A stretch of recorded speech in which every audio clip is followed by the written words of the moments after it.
Welcome to Nasdaq Trade Talks. I'm Jill Malandrino, Global Markets Reporter at Nasdaq.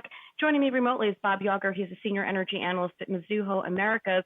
Bob, quite a day for you and all the energy traders and companies within the energy patch. Oil plunging more than 80%, hitting a record low at under $3 for the May futures contract. You and I have been talking about this for a number of months at this point, where the supply-demand picture is not that encouraging for oil.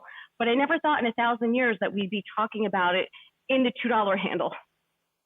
No, I never thought I'd see this. I mean, there's a lot of bad fundamentals out there, but this is extreme. This is commodities 101 at its most extreme. This is worst possible scenario type stuff, all coming at us at once. You have a very bad demand situation globally, probably down probably 25 to 35 million barrels a day. Supply situation until very recently was chugging along at all-time record numbers. And then to make the situation worse, after the failure of the last OPEC meeting in March, I should say the last one because there was a semi-successful one last week, but the March meeting ended in failure, chaos. The Saudis just bombarded the market with very cheap crude oil after that meeting, and there's 40 million barrels are on their way to the United States, which we will start taking delivery of any day now.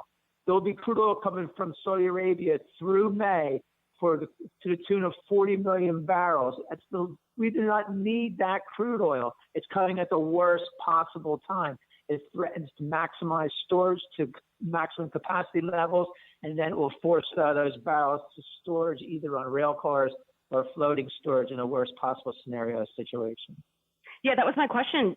Coming up next, what are you supposed to do with this oil? There's no use for it.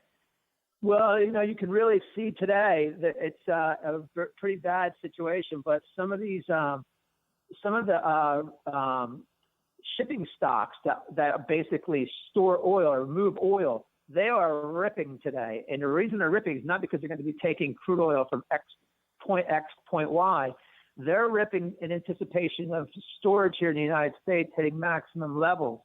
So somebody like Nordic American, ticker symbol NAT, it's up about 10% here today. TK Tankers, TNK, that's up to over 11% today. There's a couple more that are up 10%. And that is the story with these guys. People are anticipating full storage levels here in North America, and they're going to have to ultimately go to these shippers and book all their super tankers and store the oil at sea.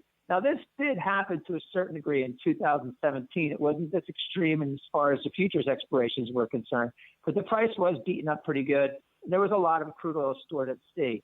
Another reason crude oil gets stored at sea, another reason why these names are bid, is because when the front contract is so cheap and versus the back of the curve, people will buy the front and sell the back. And if they can just wait on the futures contract to expire 6 months down the road, right now that spread, June, that we're talking about the contract that rolls in the front tomorrow versus December, that spread is about $11 today. At the most, it costs you about $1 per barrel to store crude.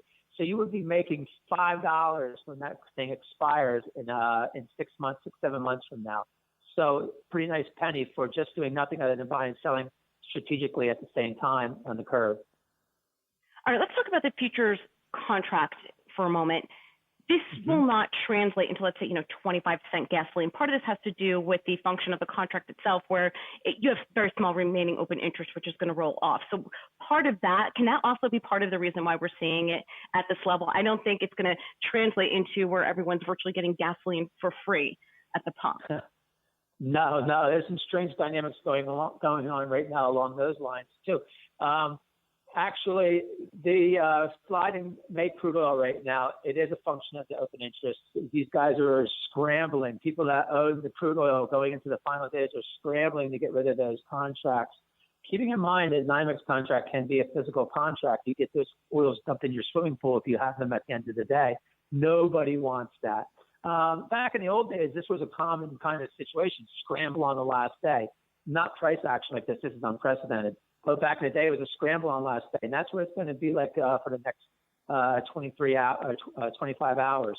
It's going to be a scramble not to have those contracts if you own them right now. You got to get rid of them. That's the problem. Now we're trading $3, and it's just a very ugly situation. I will tell you this much, and I don't think many people realize this, but earlier, about 2-3 weeks ago, gasoline, a barrel of gasoline was actually cheaper than a barrel of crude oil. That's called a negative yield on the gasoline crack. So when you sent a barrel of crude oil through the refinery, the product that came out of the refinery at the end of the day in the form of gasoline was worth less than the crude oil. So gasoline actually did have its moment, much like crude oil is having right now, but it was about 3 weeks ago. It has recovered significantly since then, though you could easily argue that gasoline has recovered more of a function of crude oil weakness than gasoline strength. I mean, personally, I've driven maybe 5 times in the last 3 weeks. That's it. I usually drive 90 miles a day. And so you translate that out into demand picture, and it's a very grim situation. When this whole situation started, the refinery utilization rate here in the United States, the rate at which refiners were using their maximum capacity was at about 87%. After last week's EIA report, it was 69.1%, shed 20% of capacity. And I'm looking for another 3% lower on Wednesday. Yeah, that's a great point that you make for, lower gasoline. It's great for the consumer, but nobody's driving. I think I've driven like maybe twice in the past 3 to 4 weeks.